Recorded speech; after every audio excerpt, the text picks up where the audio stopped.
जब मैं दिल्ली आया था 1990 में, मैं हरियाणा के एक शहर से, भिवानी से दिल्ली आया था पढ़ने के लिए।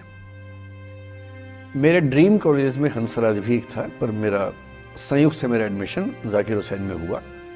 मेरे अंक ठीक थे, यहाँ हो सकता था, पर मैं तो नई दिल्ली स्टेशन पे उतरा, बाहर निकला, पता लगा वहीं एक कॉलेज है, वहीं एडमिशन ले लिया मैंने।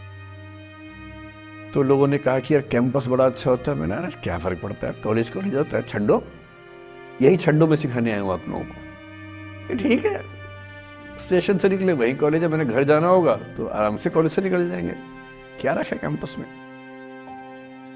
पर मेरा एक दोस्त जो मेरे साथ ही आया था उसी शहर से, उसने एडमिशन हंसराज कॉलेज में लिया। मैं और वो स्कूल के डिबेटर्स थे, डिबेटिंग में हम लोग स्कूल टाइम से काफ़ी एक्टिव थे। डीयू में आए तो यहाँ भी एक्टिव रहे। डीयू में मैंने करीब 5 साल डिबेटिंग की और मेरा ख्याल है कि लगभग 300-400 डिबेट्स मैंने जीती होंगी डीयू में, कुछ हारी भी होंगे, लेकिन मैंने खूब डिबेट, वो मेरा दरअसल दाना पानी था, रोजी रोटी मेरी वही थी कॉलेज के दिनों में। घर से पैसे मैं लेता नहीं था, मिलते भी नहीं थे, देना क्या था, मतलब ऐसी स्थिति भी नहीं थी उस समय मेरे घर में कि मिल सके। तो डिबेटिंग मेरा रोजगार था, एम्प्लॉयमेंट था, मेरा उससे काम चल जाता था आराम से। उसका भी चल जाता था, वो हंसराज से था, मैं जाकिर हुसैन से था। हम खूब डिबेट्स में मिलते थे। अक्सर ट्रॉफी या तो हम जीतते थे या वो जीतता था, कोई भी जीते रूम पे ही आती थी क्योंकि हम रूममेट्स थे, एक साथ ही रहते थे। वो मुझसे योग्यताओं के मामले में 21 था, बल्कि अगर वो 21 था तो मैं 15 ही रहा हूँगा या 12 रहा हूँगा, 22 या 21 तो नहीं रहा हूँगा, मुझसे बेहतर था योग्यताओं में, बड़ा अच्छा व्यक्ति था। ग्रेजुएशन के बाद मैंने एमए हिंदी साहित्य में एडमिशन लिया, जबकि बीए ऑनर्स हिस्ट्री में किया था मैंने। उसने तय किया कि वो कुछ और करेगा, प्रोफेशनल कोर्स करेगा, नौकरी करेगा, तो वो चला गया दिल्ली से। मैं दिल्ली में रहा। फिर मैं एमए के बाद तैयारी करने लगा यूपीएससी की। तब तक मैं यूजीसी जेआरएफ कर चुका था। पहला अटेम्प्ट दिया, प्रीलिम्स हो गया। मेंस मेरा 96 के मेंस की बात कर रहा हूँ, मेंस शुरू होने वाला था, 2 दिन रह गए थे। करीब 10 दिन पहले वो मेरे पास आया हुआ था दिल्ली में, मिलजुल के अच्छे से बात कर गया था। उन दिनों उसका एक प्रेम संबंध कहीं हमारी ही एक मित्र के साथ चल रहा था। हम सब दोस्त थे, तो उनमें से 2 लोगों का आपस में एक अफेयर था। मुझे नहीं पता क्या हुआ, लेकिन मेरे मेन एग्जाम से 2 दिन पहले रात को 12 बजे एक फ़ोन आया और ये बताया गया कि मेरे दोस्त ने फंदा लगा के अपनी जीवन लीला समाप्त कर ली है। वो दिल्ली से दूर था कहीं, और जिस व्यक्ति के बारे में मेरी राय ये थी कि उतना जीवट वाला व्यक्ति कोई हो नहीं सकता, जो जिंदगी से हार सकता ही नहीं, जिसके होने से कई लोग हमेशा जीता हुआ महसूस करते हैं, वो चुपचाप एक बंद कमरे में जिंदगी से हार गया। मैं आज तक नहीं समझ पाया कि ऐसा कैसे हुआ। बाद में टटोला, उसके पेरेंट्स से बात हुई, भाई से बात हुई, उन्होंने उसकी याद में एक सोशल वर्क शुरू किया ताकि किसी और बच्चे को ऐसा ना करना पड़े। तो जो हल्का हल्का अनुमान हुआ वो है कि शायद कुछ ऐसा था रिलेशनशिप में जो नहीं संभल पाया था, और रिश्ता टूट ना जाए इसका दबाव बहुत ज्यादा था, और वो दबाव झेल नहीं पाया। इस उम्र में ऐसा फेज आता है, कई बार आता है। ये एक कहानी है, हंसराज कॉलेज से ही जुड़ी है, इसलिए मैंने सोचा कि वहीं से बात शुरू करूं। नाम जैसा कि मैंने कहा मैं नहीं बताऊंगा, तो नाम बताने का मतलब भी नहीं। और वो जिसकी मैं कहानी सुना रहा हूँ, आप लोगों के जन्म से पहले की बात है। आप तो सब 21वीं सदी वाले बच्चे होंगे ना, जेन ज़ी होंगे आप सब लोग, तो ये तो बहुत पुरानी बात है। एक दूसरी कहानी सुनाता हूँ। मैं आपको 2-3 कहानियां सुनाऊंगा, फिर उन सबका सार निकाल लेंगे एक साथ हम लोग। दूसरी कहानी ये है कि जब मेरा सिलेक्शन हो गया 97 में, मतलब 96 अटेम्प्ट में पहली बार में मेरा सिलेक्शन हो गया था, मैं एक्सटेंशन लेके तैयारी कर रहा था, और डीयू में मैं पढ़ा भी रहा था उस समय। तब मैं शायद डीएवी कॉलेज में था या अग्रसेन को, मैं 2 जगह पढ़ा है डीयू में, तो उनमें से किसी कॉलेज में पढ़ा रहा था उस समय में।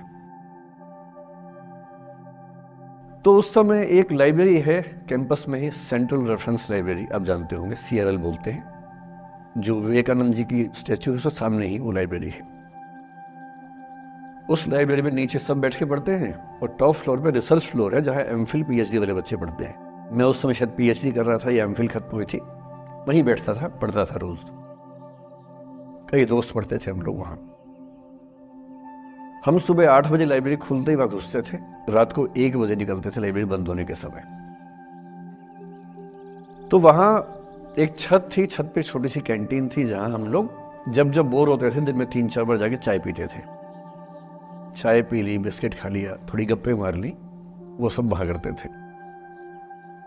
तो वहाँ मेरे बहुत सारे दोस्त थे, उनमें से कई लोग अब बहुत सीनियर सिविल सर्वेंट्स हैं, कुछ लोग प्रोफेसर्स हैं डीयू में। 2 बच्चे थे मुझसे जूनियर, 3-4 साल जूनियर थे, बड़े प्यारे बच्चे थे।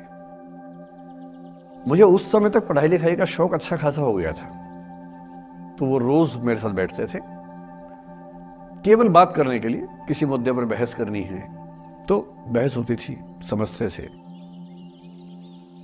फिर मुझे पता लगा कि वो दोनों रिलेशनशिप में हैं, रिश्ते में हैं। दोनों ने शादी भी कर ली। उनकी योजना डीयू में पढ़ाने की थी या सिविल सर्विस की भी थी, शायद पता नहीं। मेरा इंटरेक्शन बहुत ज़्यादा उसके बाद रहा नहीं उनसे, क्योंकि मैं सर्विस में चला गया था। इतने जिज्ञासु बच्चे थे दोनों, इतने जिज्ञासु कि उनसे मिलकर तबीयत खुश हो जाती थी कि हर चीज़ जानने का मन करता था उनका, हर विषय पढ़ने का मन करता था। एकदम जीवन से भरे हुए बच्चे, आंखों में चमक ऐसे। फिर दोनों की शादी हुई तो मैं शादी में जा नहीं पाया, क्योंकि मेरा रिश्ता सिर्फ लाइब्रेरी में 1 घंटा गप मारने वाला था, उससे ज़्यादा था नहीं रिश्ता उनके साथ। फिर सुनता रहता था कि मैं सब बढ़िया चल रहे हैं, पढ़ाई कर रहे हैं, तैयारी कर रहे हैं। इंटरकास्ट मैरिज की उन लोगों ने, खूब हंगामा हुआ, दोनों घर में तलवारें खिंच गई। किसी तरह से तलवारें संभाली गई, मैनेज हुआ, दोनों साथ रहने लगे।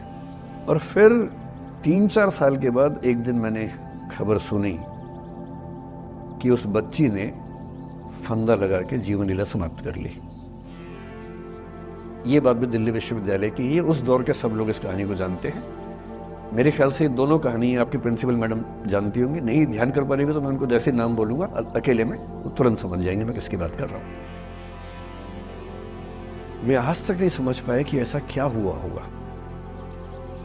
तो बाद में अनुमान जो हुआ वो ये, इंटरकास्ट मैरिज, परिवार का दबाव, समाज का दबाव, आपस के दबाव, टॉक्सिक रिलेशनशिप, अंत में उस दबाव को न झेल पाना और जीवन समाप्त कर देना, ये हुआ। ये 2 घटनाएं हैं। एक तीसरी घटना ये है कि दिल्ली में आज से 25 साल पहले घटना घटी। आप लोग तब बस पैदा हुए होंगे, घुटनों में चल रहे होंगे, या उससे 5-7 साल पहले की बात रही होगी।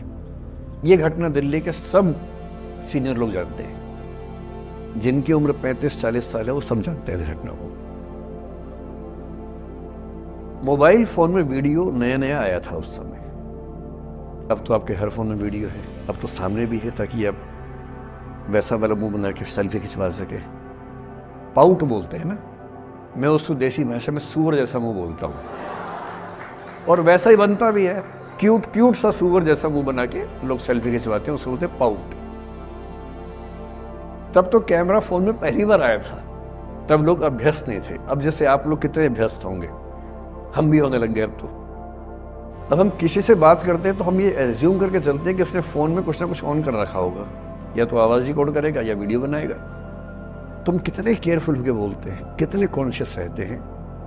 और सर्विलांस सोसाइटी की सबसे बुरी बात यह है कि हम हमेशा चौकन्ने रहते हैं, हम सहज हो ही नहीं पाते। सहज रूप से 2 लोग बात कर लें, हो ही नहीं पाता। तो मैं तो अपने ऑफिस में कई बार ऐसा करता हूँ, जब हम 3-4 लोग बैठते हैं इनफॉर्मल बातचीत के लिए, हम सब अपना अपना फोन कमरे के बाहर छोड़ के आ जाते हैं, फिर 2 घंटे बात करते हैं, इस भय से मुक्त होके कि कहीं कोई रिकॉर्ड तो नहीं कर रहा। ये हालत है आज की। उस जमाने में तो फोन थे। मोबाइल फोन आया था भारत में लगभग 1995 के आसपास पहली बार। बड़ा महंगा था, 16 रुपए प्रति मिनट इनकमिंग, 16 रुपए प्रति मिनट आउटगोइंग, ये रेट से उस समय। और फोन वो थे जिनसे आप कील भी ठोक सकते हैं, वैसे वाले फोन थे। बटन वाले फ़ोन थे, नोकिया एक कंपनी थी, उसके फ़ोन हुआ करते थे। उसके 4-5 साल के बाद क्या हुआ, पहली बार किसी कंपनी ने फ़ोन में कैमरा लगा दिया। ये बात उस समय के लोग नहीं समझते थे। जब भी नई तकनीक आती है उसको समझने में टाइम लगता है। जो पहले समझते हैं फ़ायदा उठा लेते हैं, जो थोड़ा लेट समझते हैं वो उसका नुकसान उठाते हैं। उस समय दिल्ली के एक प्रसिद्ध स्कूल में 11वीं-12वीं क्लास के 2 बच्चों में आपस में कोई रिलेशनशिप रही होगी। वो दोनों किसी ऐसी सिचुएशन में थे जो सिचुएशन बहुत ही प्राइवेट किस्म की थी, बहुत निजी किस्म की थी, जिसको पब्लिक नहीं कर सकते। कुछ फिजिकल रिलेशनशिप जैसा मामला था। उस दुष्ट लड़के ने लड़कों के इतिहास को कलंकित कर, लड़कों का इतिहास वैसे भी कलंकित ज्यादा है, उसे और कलंकित करते हुए उस पूरे सिचुएशन का वीडियो बना लिया। ऐसे मामलों में दुर्भाग्य है, मैं लड़का हूं इसलिए लड़के पवित्र थोड़ा ना हो जाएंगे। लड़के है, इतिहास कलंकित तो है, उसका वीडियो बना लिया और दुष्टता का चरम स्तर निभाते हुए वो वीडियो अपने एक दोस्त को शेयर कर दिया। ये कहे कि किसी और को दिखाना मत। जैसा कि होता है अफवाहों की दुनिया में, हर अफवाह एक व्यक्ति एक को ही बताता है, ये कह के किसी और को मत बताना, और अगला व्यक्ति भी अगले को यही कह के बोलता है किसी और को मत बताना। और इस तरह से पूरे शहर को खबर होती है और सबको लगता है कि सिर्फ मुझे पता है। वो वीडियो फैल गया। नए नए फोन आए थे, पर वो फोन कम लोगों के पास थे, कैमरे वाले फोन। तो फोन से कितना फैलता, ज्यादा नहीं फैला। लेकिन उस समय दिल्ली की एक कुख्यात मार्केट हुआ करती थी, पालिका बाजार, अभी भी है, पर तब वो कुछ और कामों के लिए कुख्यात हुआ करती थी। अब तो कपड़े मिलते हैं, तब कपड़ों के साथ कई चीजें और मिलती थी वहां। जैसे गंदी फिल्मों की सीडी चाहिए हो तो वहां मिलती थी, ग्रे मार्केट में, चोरी छिपे। इस वीडियो को सीडी में कन्वर्ट करके लोगों ने वहां से खरीदा, लाखों करोड़ों की संख्या में। नए नए टेलीविजन चैनल प्राइवेट आए थे, और प्राइवेट टीवी चैनल को खबरों की भूख इतनी होती है कि वो खबर के लिए जान दे सकता है और जान ले भी सकता है किसी की। 24 घंटे इस खबर पे, इस चीज पर खबरें चल रही थी सारे चैनल्स में कि ये वो लड़का है जिसने ऐसा किया, ये वो लड़की है, ये वो स्कूल है, इस स्कूल की प्रिंसिपल से बात करेंगे, इससे बात करेंगे। वो जो बच्ची थी जिसकी इसमें कोई गलती नहीं थी, सिवाय इसके कि वो किसी एक लड़के से प्रेम करती थी, जो कि उस उम्र में बच्चे कर बैठते हैं। इसके लिए बहुत चिल्लपौनी मचानी चाहिए। बच्चों को आप हर बात पे अपराधी नहीं मान सकते। उस बच्चे की गलती सिर्फ इतनी थी कि उसने अपने दोस्त पे भरोसा किया, जो भरोसे के लायक था नहीं। वो नीच किस्म का व्यक्ति था जिसने उस संबंध की गरिमा को समझा नहीं। उस बच्ची के घर के बाहर 24 घंटे न्यूज चैनल से कैमरे खड़े रहे। घर से कोई भी निकले, 50 कैमरे पीछे। आप बताइए आपकी बेटी कैसी है, आप बताइए आपकी बहन कैसी है। अंत में उस पिता ने अपनी बच्ची को इस देश से बाहर भेज दिया। उसके कुछ दिन बाद की जो खबर टीवी चैनल से नहीं दिखाई, उसके पिता ने आत्महत्या कर ली। ये तीसरा इंसिडेंस है। ये सारी खबरें सच्ची बता रहा हूं मैं, इनमें से एक भी झूठ नहीं है। झूठी कहानियों से मोटिवेशन दिया जा सकता है, मैं जानता हूं, पर जब सच्ची कहानियां हैं तो मैं झूठ क्यों बोलूं? सारी सच्ची कहानियां बता रहा हूं मैं आपको। एक चौथी कहानी जो आप में से कई लोगों की होगी। मेरा एक स्टूडेंट है, सिविल सर्वेंट है, सीनियर लेवल पे है, करीब 40 साल का है। उसने आज तक शादी नहीं की। क्या उसकी शादी करने की इच्छा नहीं थी? पूरी इच्छा थी। फिर क्यों शादी नहीं की? भाई कुछ लोग तो होते हैं कि शादी करनी ही नहीं, कोई मिशन है। योगी जी है, मोदी जी है, ठीक है, उनको तो मिशन है। ममता जी है, उनका मिशन है। पर जिसका जीवन में ऐसा कोई मिशन नहीं है और जिसको प्रेम करने का मन भी करता हो, वो तो शादी करता है आमतौर पे। उसने शादी क्यों नहीं की जानते हैं? जब वो 25-26 की उम्र में था, जब वो मेरा विद्यार्थी भी था, एक दिन मेरे पास आके बोला कि सर एक बात करना चाहता हूँ। मुझसे मेरे स्टूडेंट्स ऐसी बातें खूब करते हैं पर्सनली आके, अब तो मैं टाइम कम दे पाता हूँ, पहले तो ये सब होता रहता था क्लास के अलावा। एकदम रोता हुआ आया, आंखों में आंसू भरे हुए बहुत सारे। अरे क्या हो गया भाई? तो फिर उसने किसी का नाम बताया कि सर वो भी मेरी स्टूडेंट थी, कि सर उसके साथ रिलेशनशिप थी, उसने धोखा दिया है मुझे। अच्छा, धोखा देने वाली कहानी मुझे बहुत अपील नहीं करती। मेरा मानना है कि दोनों पक्षों की गलतियां होती हैं। आप केवल अपने पर्सपेक्टिव से सोच सोच के धोखा करते रहते हैं, ऐसा थोड़ा ना होता है भाई। कुछ तो मजबूरियां रही होंगी, कोई यूं ही बेवफा नहीं होता, कुछ तो वजह होगी ना। आप थोड़ा उसकी वजह, उसका भी तो, उसकी कहानी भी तो सुनिए। और मैं जब जब दोनों कहानियां सुनता हूं मुझे लगता है कि मामला ग्रे है। आप किसी एक पे उंगली उठा ही नहीं सकते कि इसने ऐसा किया। दोनों की गलतियां होती हैं, ऐसा थोड़ा कि एक की होती है। बहरहाल इन भाई साहब को ऐसा लगा कि धोखा हो गया उनके साथ, तो मैंने कहा चलो कोई बात नहीं यार, हो गया तो हो गया, तू नहीं कोई और सही, ऐसा क्या है। इतनी बड़ी दुनिया है, 8 अरब की आबादी अब है, उस समय भी 6-7 अरब तो थी। मैंने कहा 3.5 अरब 350 करोड़ में कोई तो होगी तुम्हारे लिए, ऐसा क्या है, कोई और देखेंगे। पर वो थोड़ा ज्यादा सेंटिमेंटल था उस समय। धीरे धीरे पता नहीं उसके मन में क्या बैठ गया, उसके मन में ये बैठा कि दुनिया की सारी लड़कियां धोखेबाज होती हैं। ऐसे मूर्खों की कमी नहीं है दुनिया में, ऐसे बहुत मूर्ख हैं। दर्शन की दुनिया में इसे अवैध सामान्यीकरण कहते हैं, इलिसिट जनरलाइजेशन। इसका मतलब बहुत छोटे सैंपल के बेस पे ये समझ लेना कि ये थियरी पूरे ब्रह्मांड पर लागू होती है। एक लड़की ने धोखा दिया, मान लीजिए धोखा दिया, धोखा इसने दिया कि उसने दिया कि किसी ने दिया, जो भी कहानी हो, एक सैंपल से ये मान लेना कि सब ऐसे होते हैं। और उसके बाद से उसने कम से कम 10 बार कोशिश की, 10 लोगों से मिला, बातचीत की शादी के लिए। डेटिंग तो क्या करेगा 40 की उम्र में, लेकिन हाँ बातचीत करके देखा कि शायद रुचियां मिल जाए, स्वभाव मिल जाए तो शादी के बारे में सोचें। हर बार 3-4-5 मीटिंग के बाद वापस हट जाता है। अब तो मैंने पूछना बंद कर दिया है। जब तक मैं पूछता था, बोलता था कि सर 3-4 मीटिंग के बाद लगता है कि ये भी वैसी ही है। मैंने कहा भूल जाओ भाई, उससे भूल जाओ, बात खत्म हो गई। उसके बच्चे घूम रहे हैं आजकल स्कूल में, अब तुम कम से कम शादी तो कर लो। वो भाई साहब आज तक अकेले हैं, और अब तो बाजार में मूल्य भी कम हो गया उनका, अब विकल्प भी ज़्यादा नहीं मिलते हैं। अब जो विकल्प मिल रहे हैं वहाँ उसकी रुचि और कम हो गई है। तो पूरी संभावना है कि वो जीवन अकेले ही गुजरेगा उसका। एक अंतिम एग्जाम्पल देके फिर मैं निष्कर्ष की तरफ बढ़ूंगा।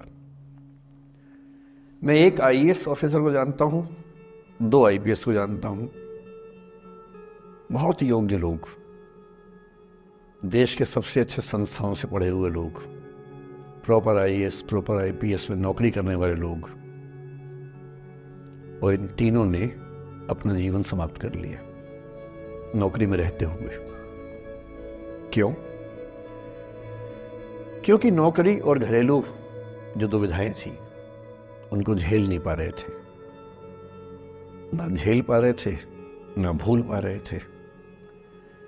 लेट गो नहीं कर पाए तो गिव अप कर दिया।